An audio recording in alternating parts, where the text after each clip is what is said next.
Hi everyone, Aurora here. I'll be covering all the latest news of Formula 1 and the updates on this channel, so make sure to hit that subscribe button and to stay in the loop. So yesterday Ferrari finally pulled the cover of the brand new SF-26.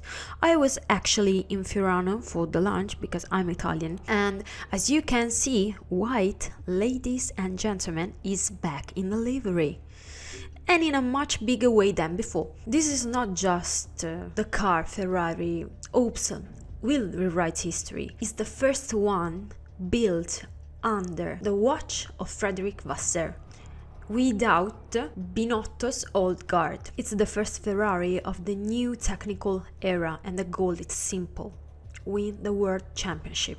It's simple, win the World Championship. But as we all know, that's easier than done. Lewis Hamilton was the first to take it out for a quick shake down the car. Just a few kilometers, since the rule limit this runs to only 5. There was no 200 kilometers filming day today. Ferrari is old enough on that for Barcelona or later events. And remember, what we see now might change. The bodywork could look quite different by the time we get to the Bahrain test. The atmosphere was electric, was amazing, and the Ferrari fans, the tifosi, were out in force. And the drivers went over to the fences to just say hi after the run. Technically speaking, the first thing you'll notice is the return of the horns near the air scoop, a feature we didn't see on the last year's SF-25. These are essentially flow detectors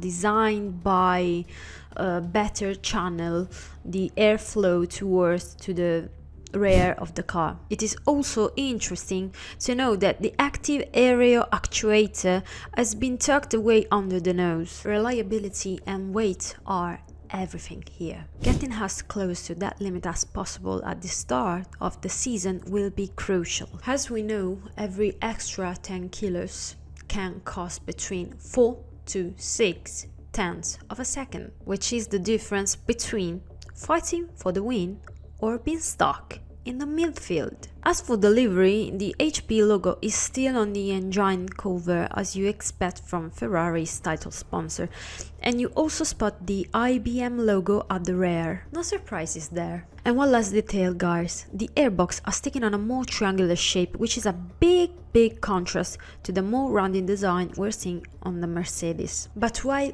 aero is the key, the real heart of the matter is the engine, guys.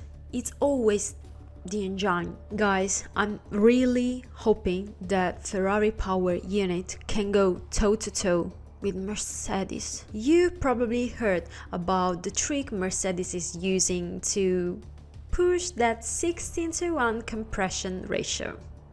I know, it's got a lot of other manufacturers worried. On top of that, these new rules mean Leclerc and Hamilton have to adapt to a whole new driving style. It's a massive challenge, you know, and Lewis needs to find that confidence early, especially after Leclerc really pushed him last year. There are already rumors in the paddock that Ferrari might be struggling a bit. Some are even comparing it to the Mercedes W17 situation. But we won't know for sure until the wheels hit the track. President John Elkann said Ferrari will win by 2026, so the excuses stop now. This is Vasseur team, and it's the first car fully led by Loic Serra. Look, the SF-26 is a beautiful car, but you have to be fast to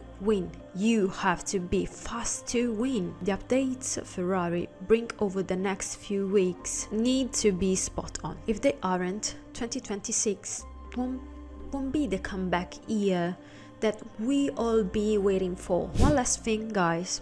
Williams is actually skipping the Barcelona test due to some major chassis homologation issues. That's devastating news for Carlos Sainz, especially since the Mercedes engine could have been a huge advantage for them. We'll see how it plays out.